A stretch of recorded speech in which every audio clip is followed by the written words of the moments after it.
just fucking do it. Just do it.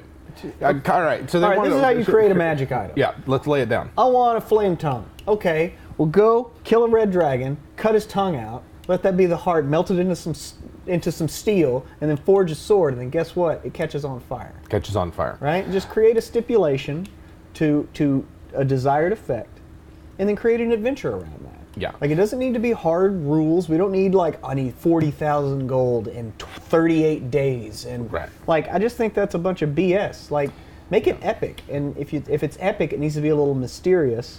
Yeah. If it's a little mysterious, don't be so worried about the specific rules to govern something. Just rule of cool. I don't know. I'm assuming we are talking about that, like creating magic items in character, like your character creating those items. I kind of take a bit more of a formulaic approach to it, and there needs to be a magical location, one or more magical materials, and a high quality mundane thing to sort of, so they need those three things. Mm-hmm. And in that in those needing, there is adventure. You got to go harvest the materials, you got to go travel to the place, you got to perform the ritual or whatever. And ritual magic is a great hand wavy kind of way. Like, if they've done the hard part of, like, getting the flame dragon tongue and having the high quality elven forged sword, and they're in the locus of power, or whatever, then it's just like, they've done the hard work. Yeah. Now it's just like, well, it's just going to take some time for this thing to enchant. Like Bruenor making Aegis Fang. Right. He's just a fighter. He's just a fighter. But he has this scroll, thing. And he has this material, and he has the hammer. Right. And I mean, he goes to this special forge he's set aside. Right. Away from everyone else. Yeah. It's a place of solemnity, of whatever for him. Yeah. And he creates a magic item. He's just a fighter. Yeah, he creates a magic item. I do think that, like, creating, making sure that your magic rituals, not just the creation of magic items, but like the special rituals that you create for your game, give them a reason to travel to a different location in your world, and give them a reason to seek out special ingredients that you've embedded in your world, and then they do the magic thing.